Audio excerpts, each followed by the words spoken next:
¿Qué tal amigos de La Hora en Contexto? Gracias por estar en sintonía de nuestras redes sociales. Estamos en otro episodio de este programa en el cual analizamos la coyuntura nacional e internacional. En esta oportunidad vamos a abordar el tema migratorio, específicamente con esta noticia de que una banda que estaba compuesta por cerca de 26 agentes de la Policía Nacional fue desarticulada esta semana. Para ello, en esta ocasión contamos con la participación de Úrsula Roldán. Ella es directora del Instituto de Ciencias Sociohumanistas de la Universidad Rafael Andívar. Doctora Roldán, bienvenida a este espacio. Buenos días, mucho gusto. Gracias por la entrevista. Claro que sí. Vamos a comenzar y la primera pregunta que yo le hago es la siguiente. ¿Qué comentarios tiene acerca de esta red señalada de tratar con migrantes y que se aprovechaba de la necesidad de estas personas para obtener ganancias millonarias según las investigaciones preliminares? La participación de la Policía Nacional Civil pues ha sido un secreto a voces, ¿no? Algo muy denunciado por los migrantes, pero ¿cómo lo analiza usted o qué comentarios tiene? Pues exactamente de esta manera, las denuncias sobre extorsiones, sobre abusos, digamos, de la autoridad de la Policía Nacional Civil, es algo de lo que los migrantes siempre se han quejado, especialmente cuando llegan a las casas de migrantes, es en donde se les recibe. Y también en México hay denuncias, ¿no? Donde es donde han recibido vejámenes con respecto a sus derechos fundamentales, y siempre mencionan en Guatemala las fuerzas las fuerzas de la Policía Nacional Civil. Como usted dice, era un secreto a voces. Sin embargo, pues es afortunado que hayan hecho la investigación correspondiente, que se hayan capturado y que se procesen, que esto sirva también como un ejemplo para sanear a la Policía Nacional Civil, que exista incluso formación sobre derechos humanos que anteriormente se hacía, y profesionalismo también, para que la policía responda más bien a procesos de seguridad ciudadana democrática y no de extorsión y de aprovechamiento, digamos, de estas redes que trafican migrantes de una manera ilícita, y que lamentablemente cada vez les ponen más en riesgo. Claro, muchos migrantes, doctora Rondán, han dicho que el territorio de Guatemala es el más difícil de atravesar en la travesía migratoria. Recuerdo perfectamente el testimonio de una venezolana publicado en El País, en la que decía, preferiría cruzar el Darién 2 veces antes que volver a cruzar Guatemala. ¿Por qué cree usted de que es tan duro para un migrante atravesar el país?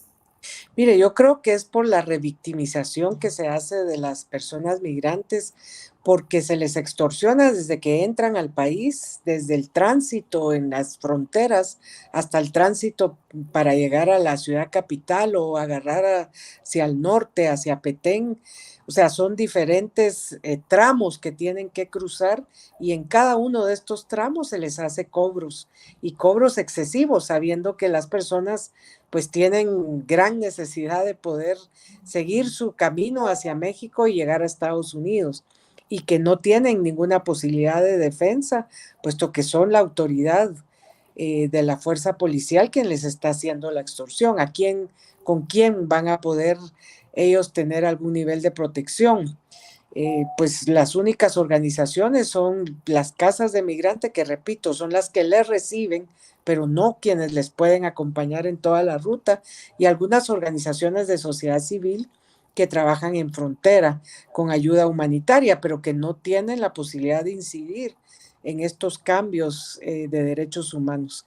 Yo creo que esto que se ha hecho desde el Ministerio de Gobernación es positivo, pero requiere que sea sostenible.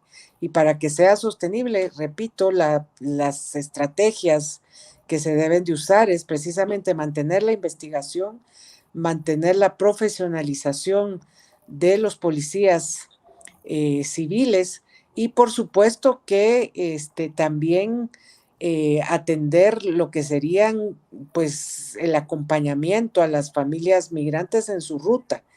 No ser una policía de choque, una policía que agreda, digamos, sus derechos humanos, ¿verdad? Claro. Bueno, entonces, como le entiendo a usted, cree que estas acciones van en el rumbo correcto. Sin embargo, me gustaría preguntarle, cómo se debe atender el fenómeno migratorio de una manera más integral. Estas, pues, de quiera que no, pues son acciones, son respuesta, ¿no?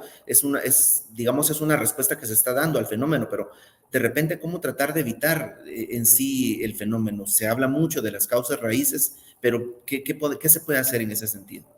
Bueno, en primer lugar, en relación al tema tratado, creo que sí hay que tener una asistencia humanitaria en complemento a lo que ya hace la sociedad civil, y que el Estado debe de estar en esa acción humanitaria conjuntamente con organizaciones internacionales como la Cruz Roja, como ACNUR, como OIM, y poder también asistirles con información a los migrantes, porque muchas veces vienen engañados y van en toda la ruta de esa manera, ¿verdad? Sin saber a dónde van a llegar en su próximo destino, sin saber las rutas peligrosas o no peligrosas, y sin saber si van a poder llegar o no a Estados Unidos.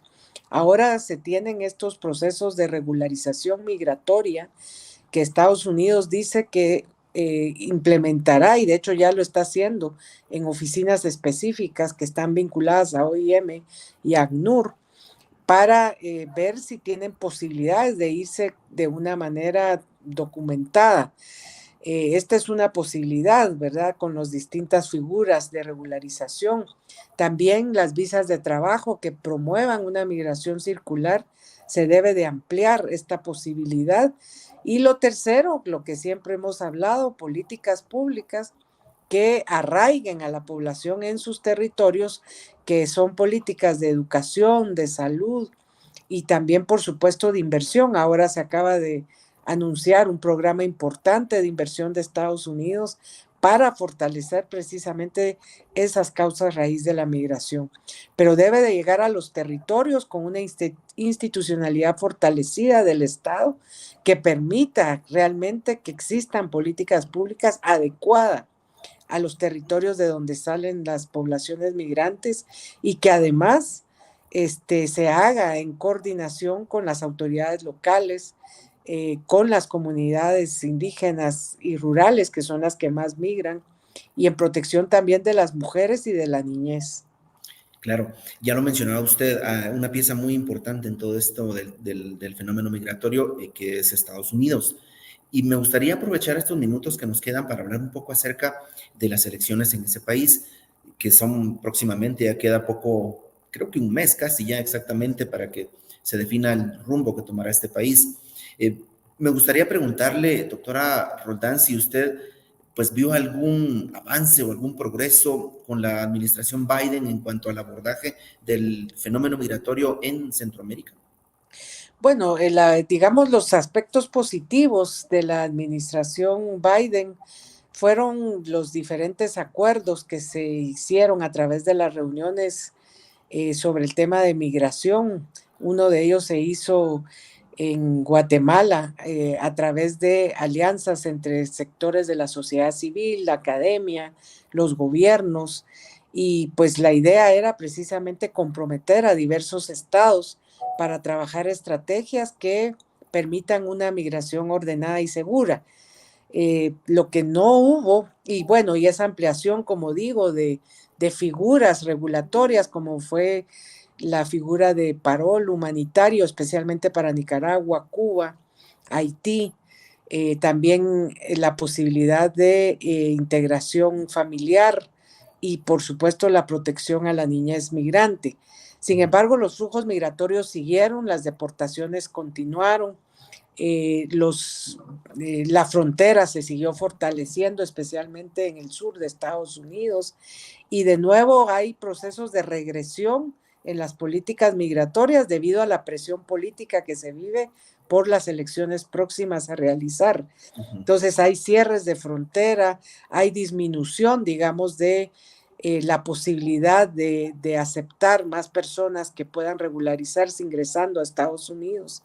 El tema del asilo y refugio siempre ha sido sumamente débil como una de las políticas fundamentales del gobierno de Estados Unidos, pero esto se debe a esas presiones políticas, ¿verdad? Usted sabe que la migración es de los temas polémicos en la futura elección, y es lo que posiblemente, junto a la economía, junto a la guerra que se está viviendo en el Medio Oriente, es lo que va a poner a los electores finalmente a decidir por cuál de los binomios presidenciales se ganará esta elección en Estados Unidos. Entonces, hay avances, también esto de insistir en la inversión, insistir en el fortalecimiento del Estado de Derecho, en esta alianza que se tiene ahora con el gobierno de Guatemala para que se fortalezca la democracia y que eso contribuya a que no existan más causas para que las personas migren hacia Estados Unidos. Creo que esas son de las, digamos, acertadas políticas, ¿verdad? Pero, como digo, los flujos migratorios continúan y las deportaciones también, y también la contención migratoria en las diferentes fronteras. Claro. Doctora Úrsula, con esta pregunta termino, ya estamos pues agotándonos el tiempo, pero quisiera preguntarle justamente de cómo mira usted la posibilidad de que pues el Partido Republicano con Donald Trump retome la Casa Blanca, pero más que la posibilidad, ¿cree usted que hay razones para pensar en que el abordaje migratorio podría empeorar? Porque usted nos dice ahora, pues siguieron las deportaciones, y otras acciones más, pero ¿cree usted que hay razones para creer de que empeoraría el abordaje del tema migratorio?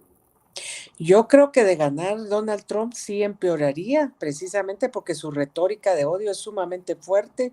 Una de las primeras acciones que está prometiendo es la deportación masiva, y eso puede ser retórica porque en la práctica, como se lo ha dicho la candidata Kamala Harris, ¿verdad? Eso pone en riesgo a Estados Unidos porque, o sea, son millones de inmigrantes que están en una condición irregular. No creo que se tengan los recursos, la logística, pero va a imprimir mucho miedo, mucho temor para la movilización de los migrantes al interno de Estados Unidos.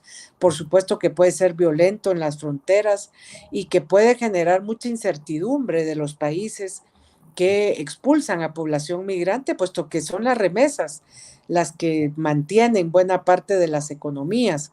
Claro, esto es positivo y negativo, porque también hay una confianza excesiva en esta dependencia de las remesas, y quizás eso ayude a que los gobiernos realmente piensen en otras alternativas que no sea la migración. Pero sí, de ganar Donald Trump, creo que pondría el panorama mucho más complejo. Creo que los demócratas también tienen que, como decimos, ¿verdad?, poner barbas en remojo, porque han pasado muchos años y tampoco lograron hacer avanzar reformas migratorias importantes al interno de Estados Unidos. Y también las políticas han sido sumamente móviles, ¿verdad? En la medida que sube el tono contra la migración, ellos disminuyen en las políticas que han implementado. Entonces, creo que se tiene que tener una estrategia de mediano y largo plazo para la regularización migratoria, para valorizar en dónde los migrantes están aportando en la economía norteamericana, y por supuesto también en el intercambio intercultural, ¿verdad? El trabajo regional va a ser muy importante con el gobierno de México, y muy importante seguir trabajando hacia el sur, ¿verdad? Con otros países que tienen conflictos políticos serios, como Nicaragua, como Venezuela, Cuba. Entonces yo creo que es un panorama complejo, todavía de difícil pronóstico, pero ojalá, ¿verdad?, sea lo mejor para la población inmigrante que ya vive en Estados Unidos y que tiene de alguna manera una implicación en lo que va a ser la realidad migratoria de los países de América Latina. Bueno, pues muchas gracias, doctora Roldán, por habernos acompañado en este espacio. Muy amable. Mucho gusto. Hasta Esperamos pronto. contar con su presencia en una próxima oportunidad. Fue la directora del Instituto de Ciencias Sociohumanistas de la Universidad Rafael Andívar, la doctora Úrsula Roldán. Pendientes a más entregas como esta de La Hora en Contexto, en donde analizamos la coyuntura nacional e internacional. Hasta una próxima.